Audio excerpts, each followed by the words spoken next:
ജോലിയുടെ കാര്യം ഇത് എങ്ങനെ ഇത്രയും ടൈം 14 മണിക്കൂർ ഓഫീസിൽ പോയി കഴിഞ്ഞിട്ട് ബാക്കിയുള്ള സമയത്തിൽ ഉറക്കം ഭക്ഷണം കുട്ടികളുടെ കാര്യങ്ങളൊക്കെ എങ്ങനെ അതെല്ലാം അതാ പറഞ്ഞത്. അത് ഈ നമ്മുടെ ഒരു എനർജി എന്ന് പറയുന്നത് നമ്മൾ ഈ സ്റ്റോർ ചെയ്ത് വെക്കുമല്ലോ. അതാ ഞാൻ പറഞ്ഞു എക്കോസിസ്റ്റത്തിലുള്ള എനർജി എടുത്ത് വെച്ചിട്ട്, അതായത് നമ്മളെ സപ്പോർട്ട് ചെയ്യുന്ന, ഇപ്പോൾ നമ്മളെ മെന്റർ ചെയ്യുന്ന ആളുകളുണ്ട്. അപ്പോൾ അങ്ങനെയുള്ള പല പല സ്ഥലങ്ങളിൽ നമുക്ക് ഇപ്പോൾ ഒരു പോസിറ്റീവ് ഇത് കിട്ടും. ആ ഒരു പോസിറ്റീവ് ഓറ എന്നതിൽ ഞാൻ വിശ്വസിക്കുന്ന ആളാണ്. അപ്പോൾ ആ ഒരു പോസിറ്റിവിറ്റി ആയിരിക്കാം ഒരു പക്ഷേ ഇത്രയും ഒരു എനർജി തരുന്നത്. അപ്പോൾ ഓഫീസിലായാലും ഓഫീസിലെ കാര്യം കഴിഞ്ഞു കഴിഞ്ഞാൽ അതോടെ കഴിഞ്ഞു. പിന്നെ നേരെ വീട്ടിലേക്കാണ്. വീട്ടിൽ ചെന്ന് കഴിയുമ്പോഴത്തേക്ക് ആ ഒരു ദിവസത്തെ, അപ്പോൾ ഈ വൈകി ഇറങ്ങാനൊക്കെ വൈകുമ്പോഴേക്കും ഞാൻ നികേഷ് സാറോട് പറയണം, സാർ ചെന്നിട്ട് വേണം പാത്രം കഴുകാൻ. അപ്പോൾ കുട്ടികൾ ഉച്ചയ്ക്ക് വന്നിട്ട് സ്കൂളിൽ നിന്ന് വന്നിട്ട് കഴിച്ചതിന്റെ അടക്കം ഇങ്ങനെ ഉണ്ടാവുമല്ലോ, അപ്പോൾ ചെന്നിട്ട് വേണം സാർ പാത്രം കഴുകാൻ എന്നൊക്കെ അങ്ങനെയൊക്കെ ഞങ്ങൾ തമാശയായിട്ട് അങ്ങനെ പറയാറൊക്കെ ഉണ്ട്. അപ്പോൾ ഒരു വീടെന്ന് പറഞ്ഞു കഴിഞ്ഞാൽ ഒരു വീട്ടിൽ ഒരു സ്ത്രീക്ക് വേണമെന്നുണ്ടെങ്കിൽ എല്ലാ കാര്യവും മാനേജ് ചെയ്ത് പോകാൻ പറ്റും. ഒരു നമ്മൾ എടുക്കുന്ന നമ്മുടെ ഒരു എഫേർട്ട് എന്ന് പറയുന്നത് എങ്ങനെയായിരിക്കും എന്നുള്ള. പിന്നെ കുറേ കാര്യങ്ങളൊക്കെ, അപ്പോൾ എല്ലാ കാര്യവും പെർഫെക്റ്റ് ആയിട്ട് ചെയ്ത് ഇങ്ങനെ പോകുന്നു എന്നല്ല. ഞാൻ വീട്ടിൽ തുണിയൊക്കെ കൂട്ടിയിടും, അതിന് സമയം കിട്ടുമ്പോൾ മടക്കും. അല്ലാതെ ദിവസവും എല്ലാം എടുത്ത് കറക്റ്റ് തേച്ച് മിനിക്ക് വെച്ചിട്ടൊന്നും അല്ല വരുന്നത്. എന്നാലും ചെയ്യാൻ പറ്റുന്നതിന്റെ മാക്സിമം ചെയ്യുക എന്നുള്ള. പിന്നെ എൻ്റെ കുട്ടികൾ, എൻ്റെ 2 മക്കളും അവര് എൻ്റെ ഈ ഒരു ജോലി എന്താണെന്ന് മനസ്സിലാക്കി വളർന്നു വന്നവരാണ്. ഹസ്ബൻഡും എന്താണ് എൻ്റെ ജോലി എന്ന് മനസ്സിലാക്കി എന്നെ വിവാഹം കഴിച്ച ആളാണ്. അതുകൊണ്ട് ഈ പറയുന്ന രീതിയിലുള്ള ഒരു ബുദ്ധിമുട്ട് അതിനകത്ത് വരുന്നില്ല. എന്നാലും ചില ഹിക്കപ്സ് ഒക്കെ ഉണ്ടാവും കേട്ടോ, മനുഷ്യരല്ലേ. അപ്പോൾ എല്ലാം ചെയ്ത് തീർക്കാൻ പറ്റിയില്ലെങ്കിൽ ഇതെന്താ നീ ഇതൊന്നും ശ്രദ്ധിക്കാത്തതൊക്കെ ചോദിക്കും എന്നോട്. അപ്പോ അങ്ങനെയൊക്കെ ചോദിക്കാത്ത സൽഗുണ സമ്പന്നനെന്ന് പറഞ്ഞ് ഞാൻ ടാഗൊന്നും കൊടുക്കില്ല. ചോദ്യങ്ങൾ വരും, പക്ഷേ ചോദ്യങ്ങളെ നേരിടാൻ എന്നും സുജയ്ക്കറിയാലോ നിലപാട്. അപ്പോൾ അങ്ങനെ ചോദ്യങ്ങളൊക്കെ വരും. അപ്പോൾ മാത്രമല്ല ഇവിടെ എല്ലാ ആഴ്ചയും ഞാനപ്പോൾ ആലോചിക്കുന്നത്, ഞാൻ പറഞ്ഞത് ഇതൊരു നെഗറ്റീവാണ്. അതായത് എനിക്ക് എല്ലാം ഓടിയെത്താൻ പറ്റുന്നില്ല എന്നുള്ളത് എൻ്റെ ഒരു നെഗറ്റീവ്. പക്ഷെ ഞാൻ അതിനകത്തെ പോസിറ്റീവ് കാണുന്നത്, എല്ലാ ആഴ്ചയും ആ ആഴ്ചയിലെ മുഴുവൻ ജോലിയും ചെയ്ത് തിരുവനന്തപുരത്ത് ഞങ്ങൾക്കൊരു വീടുണ്ട്. ആ വീട് മുഴുവൻ ഒറ്റയ്ക്ക് നോക്കുന്നത് ഈ പാവം ഹസ്ബൻഡാണ്. പാവം എന്നൊന്നും പറയണ്ട, മാറ്റിയേക്കാം, ഹസ്ബൻഡാണ്. അപ്പോൾ അവിടെ കാണിക്കുന്ന നമ്മൾ ആ ഒരു പാർട്ട് കൂടി കണ്ടുപോകണമല്ലോ. അപ്പോൾ ഒരു സ്ത്രീ ഇത്രയും ചെയ്യുന്നു എന്ന് പറഞ്ഞ് എന്നെ അങ്ങ് വലുതാക്കരുത്. അതിനേക്കാളും പണി അവിടെ എടുക്കുന്ന മറ്റൊരാളുണ്ട്. അപ്പോൾ ഈ ഫീമെയിൽ മെയിൽ നമ്മൾ എപ്പോഴും പറയുമ്പോഴേക്കും നമ്മൾ കരുതുന്ന സ്ത്രീകൾക്ക് മാത്രമേ ഇതൊക്കെ ചെയ്യാൻ പറ്റുന്നതാണ്. പക്ഷേ എൻ്റെ ഹസ്ബൻഡ് വീട്ടിൽ ബ്രേക്ക്ഫാസ്റ്റ് ഉണ്ടാക്കി അത് കഴിച്ച് ഓഫീസിലേക്ക് പോകുന്നു, അത് തിരിച്ചു വരുന്നു, തിരിച്ചു വന്നിട്ട് ആ വീട് മാനേജ് ചെയ്യുന്നു. അപ്പം ആ വീട്ടിൽ ഞങ്ങളില്ല, ഞാനും മക്കളും ഇല്ല. അപ്പോൾ ആ വീട് മാനേജ് ചെയ്യുന്നു ഹസ്ബൻഡ് ഒറ്റയ്ക്ക്.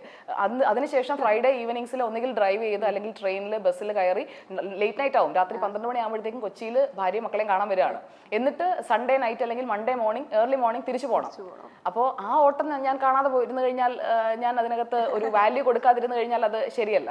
സോ അവിടെ എന്നെ മഹത്വവൽക്കരിക്കേണ്ടതില്ല. കാരണം നമ്മൾ ഇത് രണ്ടുപേരും ചേർന്നുള്ള ഒരു കറക്റ്റ് ആയിട്ടുള്ള ഒരു ഇക്വിലിബ്രിയമാണ്, ഒരു സന്തുലിതാവസ്ഥ അവിടെയുണ്ട്. അതാണ് എൻ്റെ ഒരു വിജയ രഹസ്യം എന്ന് ഞാൻ പറയും. പലപ്പോഴും പല സ്ത്രീകൾക്കും ഈ പറഞ്ഞ പോലെ കരിയറിൽ ഒരു ഗ്രോത്തിന് വേണ്ടിയിട്ട് ശ്രമിക്കാൻ പറ്റില്ല. ആഗ്രഹം ഒരുപാടുണ്ടാവും, നല്ല പഠിച്ചിട്ടുണ്ടാവും, വളരെ ക്വാളിഫൈഡ് ആയിരിക്കും, ജോലി കിട്ടിയിട്ടുണ്ടാവും. പക്ഷേ കുട്ടികളാവുന്ന സമയത്ത് പിന്നെ ഒരു പ്രൊമോഷൻ പോലും വേണ്ട എന്ന് വെച്ചിട്ട് മതി, ഈ പൊസിഷനിൽ ഞാൻ ഇവിടെ ഇരിക്കാം, കാരണം അടുത്തൊരു ലെവലിലേക്ക് പോയി കഴിഞ്ഞാൽ എനിക്ക് കൂടുതൽ സമയം അവിടെ സ്പെൻഡ് ചെയ്യേണ്ടി വരും, എൻ്റെ ഫാമിലിയുടെ കംപ്ലീറ്റ് ബാലൻസ് പോകും. ഹസ്ബൻഡ് ജോലിക്ക് പോകാനും ഒക്കെ സപ്പോർട്ടാണ്. പക്ഷേ ചിലപ്പോൾ കുക്കിങ്ങിൽ ചെറിയൊരു സഹായം ചെയ്തു എന്ന് വരും. പക്ഷേ കംപ്ലീറ്റ്ലായിട്ട് അവിടെ നിന്ന് മാറി നിൽക്കുന്ന സമയത്ത് നമുക്ക് സ്ത്രീകൾക്ക് തന്നെ ഒരു കുറ്റബോധമാണ്. ഈ ഞാൻ ഒരു കാര്യം പറയട്ടെ, ഞാൻ നേരത്തെ ജോലി ചെയ്ത സ്ഥാപനം 24, അവിടെ നിന്ന് ഡൽഹി ബ്യൂറോയുടെ ഒരു റീവാമ്പിന് വേണ്ടിയിട്ട് എന്നോട് അവിടെ റീജിയണൽ ഇൻചാർജ് ആയിട്ട് പോകാൻ പറഞ്ഞു.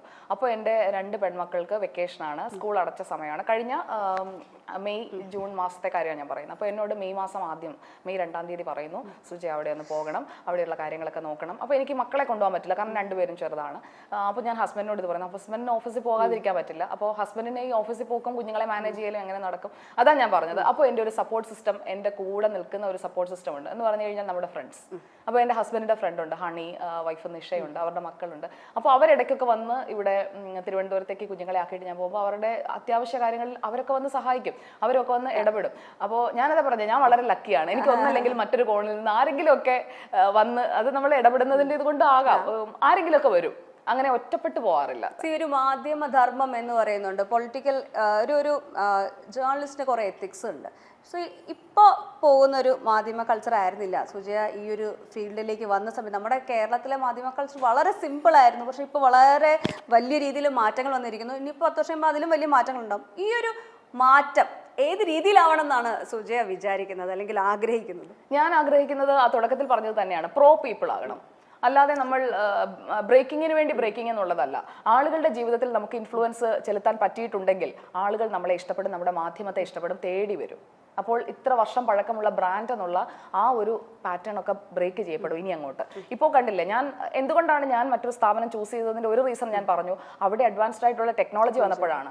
അപ്പോൾ അങ്ങനെയുള്ള ഇന്നോവേഷൻസിലേക്ക് നമ്മൾ പോകണം. അതുപോലെ തന്നെ നമ്മുടെ സ്ക്രീൻ വൈബ്രൻസി എന്ന് പറയുന്നത് ഞാൻ 2007 ദൂരദർശനിൽ അവതരിപ്പിച്ചപ്പോഴത്തെ സ്ക്രീൻ വൈബ്രൻസി അല്ല ഇന്ന് ഞാൻ 2023 റിപ്പോർട്ടിലിരിക്കും. അത് വ്യക്തിപരമായി എനിക്കും അതോടൊപ്പം തന്നെ സാങ്കേതിക സംവിധാനങ്ങൾക്കും വെർച്വൽ പ്രൊഡക്ഷന്റെ കാലമാണിത്. എത്രയെത്ര സാധ്യതകൾ ലോകം മുഴുവനുണ്ട്. അപ്പോൾ ഞാൻ ഈ കേരളത്തിലെ മാത്രം മാധ്യമങ്ങളെയോ അങ്ങനെയല്ല ഒരിക്കലും ഞാൻ കാണാറുള്ളത്. ലോകം മുഴുവൻ അറിയപ്പെടുന്ന ഒരു മാധ്യമ പ്രവർത്തകയാവുക എന്നുള്ളതാണ് എൻ്റെ ആഗ്രഹം. അതിനുവേണ്ടി നമ്മുടെ കേരളത്തിലിരുന്ന് നമുക്ക് എന്ത് ചെയ്യാൻ പറ്റും, എങ്ങനെ നമുക്കൊരു ഡിഫറെൻ്റ് ആയിട്ടുള്ള ഒരു പാറ്റേൺ സെറ്റ് ചെയ്യാൻ പറ്റും, അതാണ് ഞാൻ ആലോചിക്കുന്നത്. നമ്മൾ ആ ഒരു ഒഴുക്കിനൊപ്പം നീന്തി പോവുക എന്ന് പറഞ്ഞാൽ എളുപ്പമാണ്. അങ്ങനെ നീന്താതെ കുറച്ചൊന്ന് മാറി കുറച്ചൊന്ന് മല്ലിട്ട് നിന്ന് നോക്കിക്കഴിഞ്ഞാൽ നമുക്കൊരു മാറ്റം കൊണ്ടുവരാൻ പറ്റും. അപ്പൊ അത് പറ്റണം എന്നുള്ളതാണ്. അത് മാധ്യമങ്ങൾക്ക് പറ്റുകയാണെങ്കിൽ, അതിപ്പോ ഞാൻ ജോലി ചെയ്യുന്ന സ്ഥാപനം മാത്രമല്ല, എല്ലാ സ്ഥാപനങ്ങൾക്കും അങ്ങനെ പ്രോ പീപ്പിൾ ആയിട്ടുള്ള ഒരു സ്റ്റാൻഡ് എടുക്കാൻ പറ്റിയാൽ, സർക്കാർ ചെയ്യുന്നത് തെറ്റാണെങ്കിൽ തെറ്റാണെന്ന് തുറന്നു പറയാൻ, എന്നിട്ട് ഇവിടെ ആളുകൾക്ക് വേണ്ടത് എന്താണോ ആ വിഷയത്തിൽ ഇടപെടാനായിട്ടുള്ള ഒരു തുടക്കം നമ്മൾ ഇട്ട് കൊടുക്കുക. നമുക്ക് എല്ലാം എടുത്ത് മാറ്റാൻ പറ്റില്ല, കാരണം നമ്മളൊരു പവർഫുൾ സംവിധാനമൊന്നും അല്ലല്ലോ, ജുഡീഷ്യറി അല്ല, അല്ലെങ്കിൽ ഗവൺമെന്റിന്റെ ഭാഗമോ ഒന്നുമല്ല. പക്ഷെ നമുക്ക് അവരെ കൊണ്ട് ചെയ്യിക്കാൻ പറ്റണം. അപ്പോൾ ഈ 4ാം തൂണ് എന്ന് പറയുന്നതിനും ചിലതൊക്കെ ചെയ്യാനുണ്ട്. അത് വേണ്ട രീതി ചെയ്യുന്നുണ്ടോ? ഒരുപാട് കാര്യങ്ങൾ ജനങ്ങൾക്ക് വേണ്ടി ചെയ്യാനുണ്ട്. കാരണം ജനങ്ങൾ പ്രതീക്ഷയോടെ നോക്കുന്നത് ഈ മാധ്യമത്തിലേക്കാണ്. അവർ ഒരു നിയമ സംവിധാനത്തിന് പിന്നാലെ പോകുമ്പോൾ ഉണ്ടാകുന്ന കാലതാമസം, അത് പുറത്തറിയണമെങ്കിൽ മാധ്യമം വേണം. സർക്കാരിനെ സമീപിക്കുമ്പോൾ അവിടെ കാര്യം നടന്നില്ലെങ്കിൽ അത് പുറത്തറിയണമെങ്കിൽ മാധ്യമം വേണം. അങ്ങനെ എത്ര ഉത്തരവാദിത്തമുള്ള ഒരു ജോലിയാണ് നമ്മൾ ചെയ്യുന്നത് നമ്മൾ മനസ്സിലാക്കണം എന്നുള്ളതാണ് എനിക്ക് തോന്നുന്നത്. അപ്പൊ അങ്ങനെയുള്ള പ്രോ പീപ്പിൾ ആയിട്ടുള്ള ഒരു കാലം വരണം. കുറച്ച് സിമ്പിൾ ആയിട്ടുള്ള കുറച്ച് കാര്യങ്ങൾ. കാരണം ഒരു ജേർണലിസ്റ്റ് ആദ്യം സുജയെ കാണുമ്പോൾ, അല്ലെങ്കിൽ വാർത്താവതരണം, അല്ലെങ്കിൽ എന്തെങ്കിലും ഒരു പരിപാടി കാണുമ്പോൾ ഇത്രയും അഹങ്കാരിയായ ഒരു അവതാരകയോ എങ്ങനെയാണ് ഇവർ സംസാരിക്കുന്നത്, മറ്റുള്ളവർക്ക് ബഹുമാനത്തോടെ മറ്റുള്ളവരോട് സംസാരിച്ചുകൂടെ എന്നൊക്കെ പലർക്കും തോന്നാമായിരിക്കാം. എന്നാൽ സുജയ പാർവതി വളർന്നു വന്ന വഴികളൊക്കെ കഠിനമായിരുന്നു. ഈ പെൺകുട്ടി ഇപ്പോൾ ലോകമറിയുന്ന, അല്ലെങ്കിൽ നമ്മുടെ കേരളം, ഇന്ത്യ അറിയുന്ന ഒരു വാർത്താ ചാനലിലെ അവതാരക തന്നെയാണ് സുജയ പാർവതി. ഏതൊരു പാർട്ടിക്ക് അനുകൂലമായ നിലപാടെടുത്താലും തന്റെ നിലപാടിൽ ഉറച്ചു നിൽക്കാൻ സുജയ പാർവതിക്ക് അറിയാം. അച്ഛൻ വളർത്തിയ ഒരു പെൺകുട്ടിയാണ്, ഒരു മകളാണ് സുജയ എന്നതാണ് സത്യം. അച്ഛൻ ഇഷ്ടത്തിനൊക്കെ ആഹാരങ്ങളൊക്കെ ഉണ്ടാക്കി കൊടുത്ത് കൃഷിക്കാരനായ അച്ഛന്റെ ഒപ്പം ചാരെ തോളിൽ നടന്ന ഒരു സുന്ദരി മകൾ തന്നെയായിരുന്നു സുജയ പാർവതി. ആ സുജയാണ് ഇന്ന് ഈ നെറുകയിൽ നിൽക്കുന്നത്. ഒരുപാട് കഷ്ടപ്പാടും ബുദ്ധിമുട്ടും ഒക്കെ അറിഞ്ഞ് 5ാം വയസ്സിൽ അമ്മ നഷ്ടപ്പെട്ട ഒരു കുട്ടി കൂടിയാണ് സുജയ. ആ സുജയെ വളർത്തിക്കൊണ്ടുവന്നത് അച്ഛനാണ്. അച്ഛന്റെ സ്നേഹവും സംരക്ഷണയും ഒക്കെ അറിഞ്ഞ് ആ കരുതലിൽ വളർന്ന ഒരാളാണ് സുജയ പാർവതി. ഇതേപോലെയുള്ള കുഞ്ഞു എംബാരസിംഗ് മൊമെന്റ്സ് ഒക്കെ ഉണ്ടായിട്ടുണ്ടെങ്കിൽ അത് ഞങ്ങളായിട്ട് ഷെയർ ചെയ്യണം. അതായത് പെട്ടുപോയല്ലോ ഭഗവാനെ. ഞാൻ പെട്ടുപോയ ഒറ്റ സിറ്റുവേഷനുള്ള പെട്ടുപോയതിൽ എനിക്ക് വലിയ റിഗ്രറ്റ് ഉണ്ടായി. സ്ഥാപനം അന്ന് അനുവദിച്ചിരുന്നെങ്കിൽ ഞാൻ ആ വ്യക്തിയെ വിളിക്കാൻ വരെ ഞാൻ തയ്യാറായിരുന്നു. അതെന്ന് പറഞ്ഞു കഴിഞ്ഞാൽ പി ജയരാജന് വാഹനം അനുവദിച്ചതിനെ കുറിച്ചുള്ളൊരു വാർത്തയാണ്. അപ്പോൾ എനിക്ക് PCR നിന്ന് കിട്ടിയ നിർദ്ദേശം, അതുപോലെ തന്നെ ടെക്സ്റ്റായിട്ട് നമ്മളെ പ്രോംപ്റ്റർ എന്ന് പറയും, ടെലിപ്രോംപ്റ്ററിൽ എനിക്ക് അടിച്ചു തന്ന ടെക്സ്റ്റ് എന്ന് പറയുന്നത് ബുള്ളറ്റ് പ്രൂഫ് കാർ വാങ്ങാൻ പണം അനുവദിച്ചു എന്നുള്ളതാണ്. അപ്പോൾ ഈ ബുള്ളറ്റ് പ്രൂഫ് കാറിന് ഇത്രയും തുകയേ ഉള്ളൂ, ഈ 35 ലക്ഷം 25 ലക്ഷം. അപ്പോൾ അതിൻ്റെ തുകയെക്കുറിച്ച് എനിക്ക് സംശയം വന്നു. അപ്പോൾ ഞാൻ തിരിച്ചു ചോദിക്കുകയാണ്, ഞാൻ ആ വാർത്ത കൊണ്ടുവന്ന ആളോട്, ആ ഡെസ്ക് ഹാൻഡിൽ ചെയ്യുന്ന ചീഫിനോട്, ദിലീപ് കുമാർ എന്ന് പറയുന്ന ആളായിരുന്നു ഡെസ്കിൻ്റെ ആ ചുമതലയുള്ള ആൾ. അപ്പോൾ ഈ വാർത്ത വന്നു അദ്ദേഹത്തിന്. അപ്പോൾ അദ്ദേഹം പറയുന്നു, ഞാൻ ഷോറൂമിൽ വിളിച്ച് അന്വേഷിച്ചതാണ്, അത് ബുള്ളറ്റ് പ്രൂഫ് തന്നെയാണ് എന്ന്. പക്ഷേ അത് ഞാൻ ആ കാര്യം പി ജയരാജൻ എന്ന വ്യക്തിയോട് ചോദിക്കുമ്പോൾ എൻ്റെ മനസ്സിൽ ഞാൻ കൺവിൻസ്ഡ് അല്ല. ഞാൻ ഇന്നത് തുറന്നു പറയുകയാണ്, ഞാൻ ഇതുവരെ ഈ കാര്യത്തിൽ പറഞ്ഞിട്ടില്ല, ഞാൻ കൺവിൻസ്ഡ് അല്ല. അതുകൊണ്ടാണ് ഞാൻ ആ വായിക്കുന്നതിന് മുമ്പ് തന്നെ ഇതിങ്ങനെ ശരിയാണോ, കാരണം ഈ സർക്കുലറിൽ പറയുന്നത് സുരക്ഷയുള്ള ഹൈ സെക്യൂരിറ്റി ഉള്ള വാഹനം എന്നേ പറയുന്നുള്ളൂ. അപ്പോൾ എനിക്ക് പറഞ്ഞു തരുന്നത് ഇത് ഹൈ സെക്യൂരിറ്റി എന്ന് പറയുന്നത് ദാറ്റ് മീൻസ് ബുള്ളറ്റ് പ്രൂഫ്, അല്ലാതെ ബുള്ളറ്റ് പ്രൂഫ് എന്ന് ഓർഡറിൽ ഇടാൻ പറ്റുമോ എന്നൊക്കെ എന്നോട് എൻ്റെ സീനിയർ പറയുകയാണ്. അപ്പോൾ അതിൽ ഞാൻ ഒട്ടും കൺവിൻസ്ഡ് ആയിരുന്നില്ല. ആ കൺവിൻസ്ഡ് അല്ലാത്ത കാര്യം എനിക്ക് ചോദിക്കേണ്ടി വന്നു. അതിലെനിക്ക് ഖേദമുണ്ട്. കാരണം ആ പി ജയരാജന് ബുള്ളറ്റ് പ്രൂഫ് കാർ അനുവദിച്ചു എന്നൊക്കെ പറയുമ്പോഴേക്കും അത് ചർച്ച ചെയ്യപ്പെടുന്ന വേറൊരു രീതിയിലാണെന്ന് എനിക്കറിയാം. അദ്ദേഹത്തോട് ഞാൻ ആ ചോദ്യം ചോദിക്കുന്നതൊക്കെ ട്രോളായി. കാരണം എനിക്ക് ഞാൻ തന്നെ കൺവിൻസ്ഡ് ആയിരുന്നില്ല. പക്ഷേ എൻ്റെ സീനിയർ പറയുമ്പോൾ എനിക്കത് ചെയ്തേ പറ്റൂ. അത് ആ സമയത്ത് പറ്റിയതാണ്. ഞാൻ ആ സീനിയറിനോട് അതിനുശേഷം അത് സംസാരിക്കുകയും ചെയ്തു. അദ്ദേഹം എന്നോട് പേഴ്സണലി സോറി പറഞ്ഞു, ആ പുള്ളിക്ക് തെറ്റിപ്പോയതാണ് എന്ന് പറയുന്നത്. പക്ഷെ ആ തെറ്റ് അവിടെ ആരും അറിയുന്നില്ല. ഇപ്പോൾ പ്രസന്റ് ചെയ്യുന്ന ആളുടെ ഭാഗത്ത് നിന്ന് ഞാൻ ഒരിക്കലും, കാരണം എനിക്ക് ജയരാജേട്ടനെ ഇഷ്ടമാണ്, ഞാൻ ഉമ്മൻചാണ്ടി ഇഷ്ടമാണെന്ന് പറഞ്ഞല്ലോ. അപ്പോൾ ജയരാജേട്ടനെ ആയാലും ഇപ്പം പിണറായി വിജയനെ കുറെ കാര്യങ്ങൾ എനിക്ക് ഇഷ്ടമാണ്. അപ്പോൾ ഈ ഫാക്ട് ചെക്ക് എന്ന് പറയുന്നത് വളരെ പ്രധാനപ്പെട്ടതാണ് റിപ്പോർട്ടറിൽ. അതുകൊണ്ട് തന്നെ ഞങ്ങൾ ശ്രദ്ധിക്കുന്ന ഒരു പ്രധാനപ്പെട്ട കാര്യം ഇതാണ്, നമുക്ക് വസ്തുതയാണെന്ന് ഉറപ്പ് വരുത്തിയിട്ടേ കൊടുക്കുള്ളൂ. ഞാൻ പറയണമെന്നുണ്ടെങ്കിൽ അത് വസ്തുതയാണെന്ന് എനിക്ക് ഉറപ്പ് വരണം. കാരണം എൻ്റെ ഭാഗത്തു നിന്നുണ്ടായ ഒരു മിസ്റ്റേക്ക് ആണതെന്ന് എനിക്ക് പൂർണ്ണ ബോധ്യമുണ്ട്. ഇതൊരു വളരെ സീരിയസ് ആയിട്ടുള്ള ഇഷ്യൂ, വളരെ ലൈറ്റ് ആയിട്ട് ഒരുപാട് ചിരിക്കാൻ പറ്റിയ മൊമെന്റ്സ് ഒക്കെ ഉണ്ടായിട്ടുണ്ടാവുമായിരിക്കും അല്ലേ? ചിരിക്കാൻ പറ്റിയ മൊമെന്റ്സ് എന്ന് പറയാൻ, ചിരിക്കാനായിട്ട് ഈ പറയുന്ന നാക്കുപിഴകൾ വളരെ സഹായിച്ച അപൂർവമാണ്. നാക്കുപിഴകൾ അധികം അങ്ങനെ ഉണ്ടായിട്ടില്ല. കാരണം ഞാൻ വാക്കുകൾ പറയുമ്പോഴേക്കും അതായത് നമ്മളിപ്പോ ഒരു സെന്റൻസ് പറയുകയാണെന്ന് വെച്ചോ, ഒരു വാചകം പറയുമ്പോഴേക്കും ആ വാചകത്തിൽ ഉൾപ്പെടുത്തേണ്ട വാക്കുകൾ എന്താണെന്നുള്ളത് ഞാൻ ഇങ്ങനെ പ്രോസസ്സ് ചെയ്താണ് അടുത്ത വാചകം ഞാൻ ആലോചിക്കും.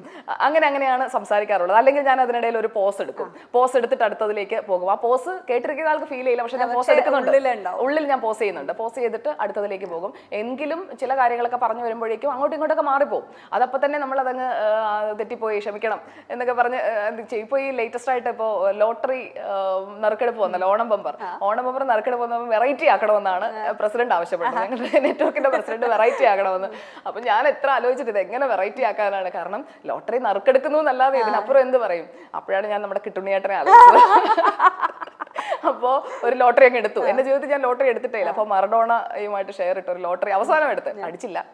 അപ്പൊ ആ ലോട്ടറി ടിക്കറ്റുമായിട്ടൊക്കെ പോയി അപ്പൊ നമ്മൾ ഈ ഓഗ്മെന്റഡ് റിയാലിറ്റിയിൽ ഒരു കാറൊക്കെ ഡിസൈൻ ചെയ്ത് നമ്മുടെ ജീമ എന്ന് പറയുന്ന നമ്മുടെ വെർച്വൽ പ്രൊഡക്ഷനിലെ ജീമയും അജി പുഷ്കറാണ് അതിന്റെ ക്രിയേറ്റീവ് ഹെഡ്. അപ്പൊ ഇവര് ഒരു സാധനം ഉണ്ടാക്കി തന്നു, ഒരു കാർ, അതായത് ലോട്ടറി വിൽക്കുന്ന ഒരു വണ്ടി. എന്നിട്ട് എന്നോട് പറഞ്ഞ് കയറിയിരുന്നു.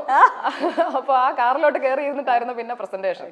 അപ്പൊ അങ്ങനെയൊക്കെയുള്ള ഒരു പരീക്ഷണം, അത് പെട്ടെന്ന് പറഞ്ഞു കഴിഞ്ഞാലും അത് ചെയ്യാനൊക്കെ അങ്ങനെയുള്ള കാര്യങ്ങളിൽ എനിക്ക് നല്ല താല്പര്യമാണ്. പിന്നെന്ന് പറഞ്ഞാൽ ഇതൊരു കോമ്പറ്റീറ്റീവ് ഫീൽഡാണ്. ഇപ്പോൾ നമ്മളെ ഇഷ്ടപ്പെടുന്നവരുണ്ടാകും, ഇഷ്ടപ്പെടാത്തവരുണ്ടാകും, നമ്മളെ പിന്നിൽ നിന്ന് കുത്തുന്നവരുണ്ടാകും, മുന്നിൽ നിന്ന് കുത്തുന്നവർ വളരെ കുറവാട്ടോ ഈ ഫീൽഡിൽ.